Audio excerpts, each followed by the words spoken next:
Okay. So, Thursday, February 5th, 2026, I want you to just put yourself in that room for a second, the Supreme Court. You can feel it. The hum, the shuffle, that heavy silence when the top court stops listening and starts demanding. And the stakes here are, well, they're massive. Oh, huge. We aren't talking about a parking ticket or, some minor contract dispute. No. A sector wide pension system at stake, billions on the line. Then the bench halts everything to request 3 charts. Just 3 charts. It seems simple, just give us the numbers. But once we dug into the proceedings, it was clear this wasn't a routine task at all. No, it's a strategic minefield. In high stakes finance cases, data isn't neutral, it's ammunition. And with this chart order, the court just tossed a live grenade to both sides. That's a good way to put it. This deep dive unpacks the Feb 6 26 proceedings, what the court asked for, and why a simple spreadsheet request has thrown legal teams into crisis. And what it all tells us about the future of pension reform, because this is really a story about how math decides justice. It's a classic case of the devil being in the details. Except here, the devil's in the actuarial tables. So let's start with the mystery. The court asks for data. That seems normal. But the source material highlights this massive panic right after the hearing. Why?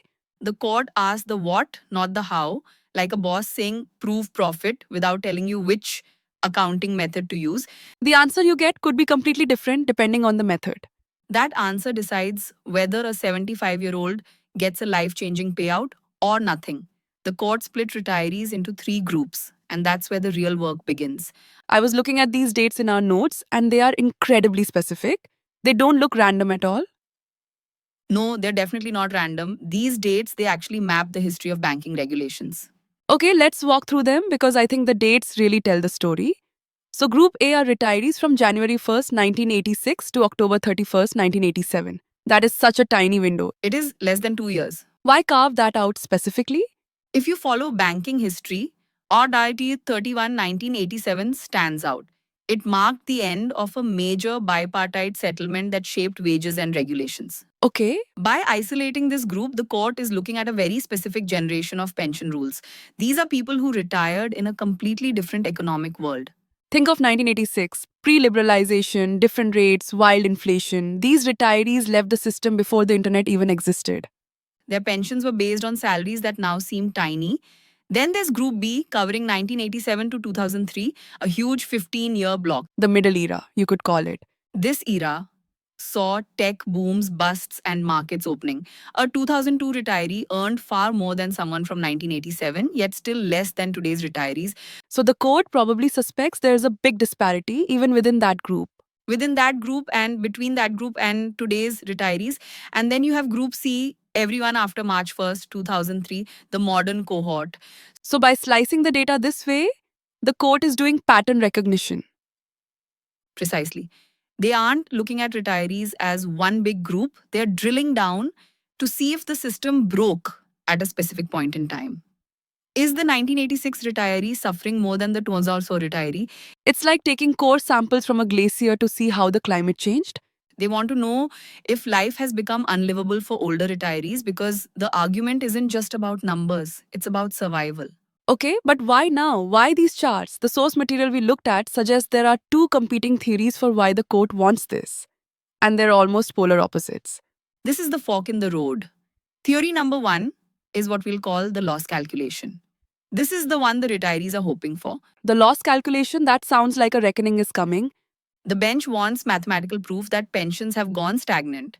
For many older retirees, payments are just their original basic pension plus dearness allowance. Right, we should pause on dearness allowance or DA. We see it everywhere in these documents. For anyone who doesn't work in public sector finance, what is that exactly? DA is basically inflation armor. It's a percentage added to your pension. So rising prices don't wipe you out, keeping you afloat when essentials suddenly cost more. But, and this is the key thing, it's not a raise. Dearness allowance only keeps retirees afloat. It doesn't raise living standards. Pension updation is the real structural fix, linking a 1987 manager and a 2026 manager so their pensions stay connected. The DA just keeps the 1987 person from falling into total poverty. Keeping them at 1987 standards creates a gap.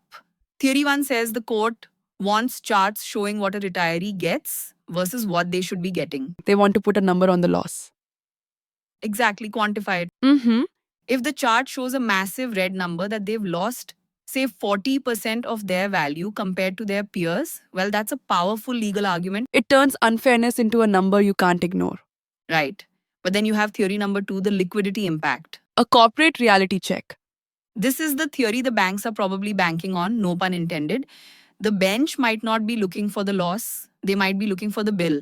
The can we actually afford this without crashing the whole system argument. Updating pensions across 3 decades creates a massive liability. The court has to balance justice for retirees with the financial stability of the banks. I see.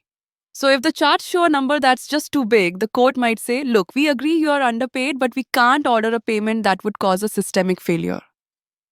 That's the fear. The data is a double-edged sword. You want to prove you're owed a lot of money, but if you prove you're owed too much money, you might get nothing. The lawyers are stuck making these charts, but the source gives two methods, and choosing between them is exactly where the whole crisis begins. The court only asked for charts, not a method, leaving lawyers stuck between two approaches. The first is what the source calls the peer comparison method. This one felt pretty intuitive to me. It's a simple then versus now comparison. The storytelling method is simple. Pick a retiree, take his original pension, add today's DA, and that total shows his actual current income. Okay, straightforward. This is what's hitting his bank account. Then you find a scale 3 officer who is retiring today, and you just compare the two pensions. So you're putting them side by side, the 1987 manager versus the 2026 manager. Yes, but, and this is a huge catch, the instructions noted in the source say to do one specific thing, ignore ex-gratia. I saw that. Ex-Gratia, it sounds like a bonus or something. Why ignore it? So ex-gratia is Latin for by favor. Ex-gratia is a voluntary payment, not a legal right. It's a band-aid the banks can stop anytime used to show goodwill while avoiding any obligation to fix the real pension gap. So it's basically patience money. That's a good way to put it. The source notes that if the court orders a formal pension updation, the banks will almost certainly withdraw the ex gratia. You can't get both. So the court is saying strip that out. They want to see the bare bones, naked pension obligation. Strip out ex gratia and compare 1987 to 2026. The gap is shocking. Two people did the same job but now live in completely different financial realities.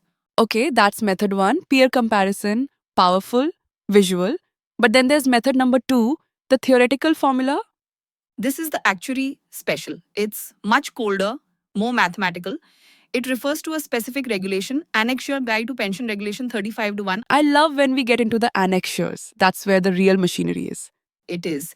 So, in this method, you don't compare the retiree to a modern person, you compare the retiree to a simulation of themselves. Simulate, like a multiverse version of them. You take their pay at retirement and apply the official updation formula. It's a what if model, asking how things would look if updation had always been allowed. So you're calculating a theoretical should be number based on the existing rule book? Correct? And there's a critical part the source points out, 10% loading. Yes, loading. What does that mean here? Why add 10%? In pension math, loading is the factor you add to the base Mm-hmm. to smooth things out or account for other cost adjustments. It's a buffer, bumps up the base number. The source says you have to apply that 10% loading. So you take their original pay, run the formula, add the 10% buffer. And that gives you the theoretical updated pension. Then you compare that to what they're actually getting. The difference is the loss. And this sounds a lot like how the RBI, the Reserve Bank, handles its pensions. It is, which is why many think this is the correct method. It's less about emotional fairness and more about regulatory consistency. So we have method 1, compare me to the new guy. Method 2, compare me to the number the rule book says I should get. And the Supreme Court didn't say which one to use. In court, petitioners highlight the biggest gap, remove ex gratia and compare 1987 to 2026. Same job, but completely different financial worlds, making the injustice unmistakable. And the respondents, the banks, what do they walk in with? They might use a version of method 2 to shrink the gap or present a liquidity model, saying payment means collapse, even adding ex gratia to make today's numbers look better. So apples and oranges? Worse, it's apples and hand grenades. If both sides use different assumptions, the judges can't compare anything. The case collapses into a fight over spreadsheets instead of a real decision about fairness. It's almost comical if it wasn't so serious. All this legal machinery halted because nobody knows which column goes where in Excel. It really highlights a modern truth about law. It's not just about rhetoric anymore, it's about data definitions. The source explicitly advises that the lawyers need to seek clarification immediately. They need to go back to the teacher and ask for the homework instructions. They need to ask the bench whether charts means A or B. If they don't clarify, they risk walking into a trap and triggering an adjournment that delays everything. Using the most aggressive formula proves unfair treatment, but it also creates a liability so large it risks scaring the judges and shifting the focus from justice to fear. That's the catch 22. If I prove you owe me $1 million but you only have $10, a court can't order the impossible. So the banks might actually want the number to look huge. It's a bold strategy, but Yeah. the banks could argue, Your Honors, look at their own charts. They're asking for 500 billion. We don't have 500 billion. The case must be dismissed. So the retirees have to thread this tiny needle. They need a number big enough to be an injustice, but small enough to be, payable. Exactly. Manageable disparity, and that's why those little details like 10% loading and ex-gratia are so critical. Tiny tweaks in those assumptions can swing the final bill by billions. It's fascinating how the ex-gratia part is a chess piece. The banks give it voluntarily to keep people quiet. Here's some cash, don't sue. Then the court says ignore it.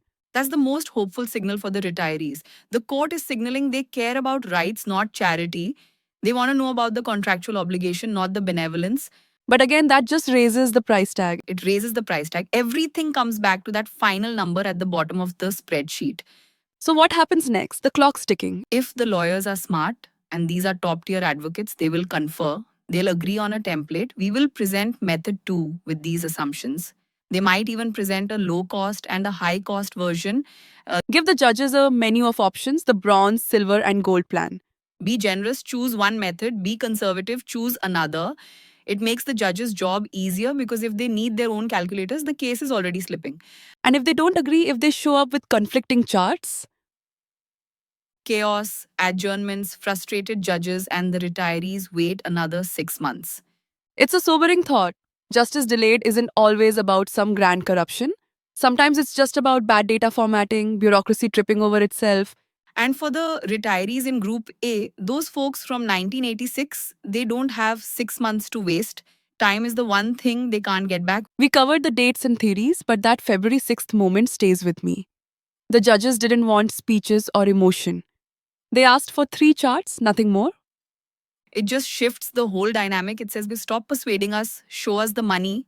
And that really brings us to the end of this deep dive. It's a story about pensions, yeah, but it's really a story about how we measure value and how we measure obligation. And how sometimes the most important person in the room isn't the lawyer, but the person who built the Excel model at 3 in the morning. So here's a thought. If the court wants these calculations now, is it a sign they'll finally fix the disparity or just gather numbers to deny the claim on liquidity grounds? Is the calculator a tool for justice or is it a shield for the banks? The numbers on those 3 charts will decide the answer. Thanks for listening. We'll see you on the next deep dive.